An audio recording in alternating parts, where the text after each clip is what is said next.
Dr. Hovind, I love your doctoral thesis. I've torn it to pieces with house and gaffle. I can't remember when I last pissed myself laughing. It's a good thing the thesis mopped the piss off the floor. Welcome to part 56 of this read-through and peer review of Kent Hovind's doctoral dissertation, which was published on wikileaks.org on December 9th, 2009.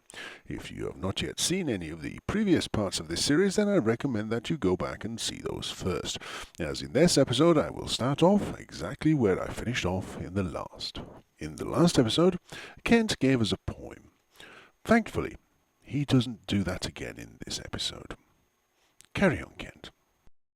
We have to admit by faith that God exists because we are limited in our senses. No, Kent, you are limited in your senses, specifically common sense. By your reasoning, we would also have to admit that pixies, fairies and goblins also exist, not to mention Santa Claus.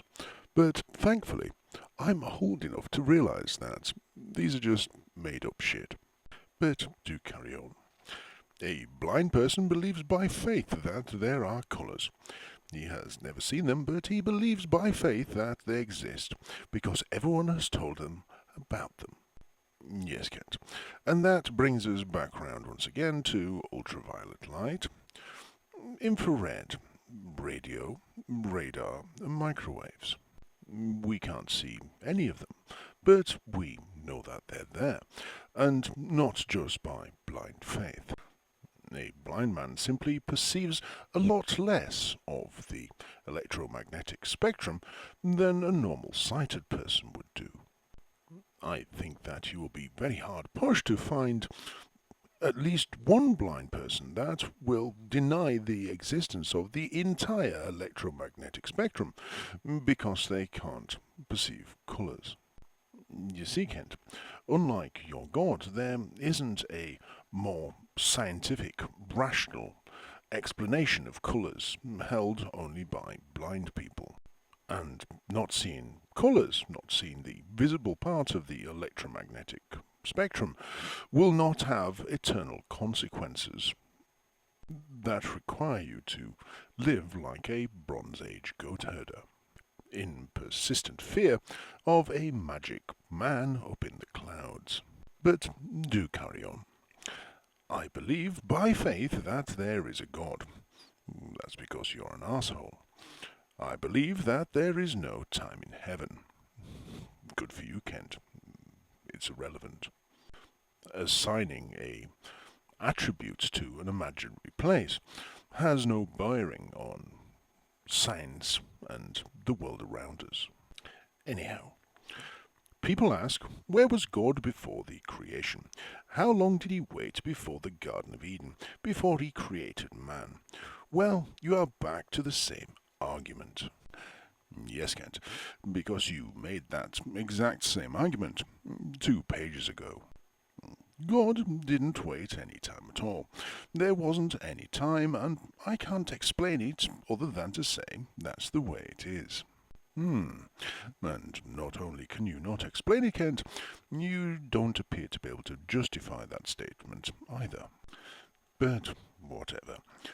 It's been explained like this. Oh, this is going to be good. This is going to be so good. Once upon a time, there was a time when there was no time. God didn't wait a long time before creating Adam and Eve. He started time when he created the earth. To answer the question, what did God do for billions of years? There weren't billions of years before or after the creation. After this is over, we will go back to a different dimension, beyond our current capacity to understand, called eternity. Kent, we must be in eternity right now, because I don't understand anything that you've just said. It all sounded like contrived bollocks to me. And I'm sure the viewer, the reader, is agreeing with me right now. But we'll let you carry on. Back to the question, how old is the Earth? Oh, thank fuck for that. You've just wasted 8 pages of fuzzy ramblings and circular logic and explained all with mystical bullshit. So let's get back to the question at hand, Kent? According to the Bible times given in Genesis chapter 5 verse 11 and the chronologies given in many other places in the Bible, the date for the creation was about 4000 BC. Kent, the next time somebody tells you to go look something up in a book, can you please choose a book that is a little more relevant to the subject at hand? You see, Kent, to answer the question presently at hand, you will probably find a book on modern geology a lot more useful than a book full of Bronze Age fables, made up by primitive people who were just having a wild guess. Do carry on. By adding up the fact that Adam was 130 years old when Seth was born, and how old Seth was when his son was born, and so on, we can come up with a fairly accurate time. Yes, Kent, because it's a well-known fact that 130-year-old men conceive children. Of course, what is more widely well known is that if you want to have sex with a 130-year-old man, you're going to have to dig him up first.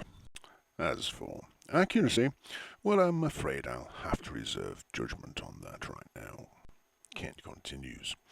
That would be about 6,000 years ago. Right. About 4,000 years after the last ice age. An ice age that we have incredibly good evidence for. And note that I said the last ice age, because there were ice ages before that we also have pretty good evidence for. But do go on. Not one of those fellows that says that Adam was created on April the 7th at 4 p.m. I don't know the exact time. I would say that 4000 BC is probably within a couple of hundred years. Okay, Kent. Not a stickler for accuracy then, are you? Go on. I contend that the Earth is 6 or 7,000 years old. Bloody hell, Kent. Absolutely not a stickler for accuracy. There may be some slight error. No shit, Kent. I'd say, by your figures, an error of, give or take, 15%. Or if you go by the scientifically verifiable age of the Earth, 4.3 to 4.4 billion years, an error of 99.999998%. But continue. For instance, was Adam 130.5 years old when Seth was born? Are the dates rounded up to the nearest year? Was it on his birthday when his son was born? Did they use a year like us? Did they use a solar year, 365.25 days? Did they use a Hebrew calendar, 360 days? There are some slight possibilities for some minor changes, but nothing that accounts for billions of years.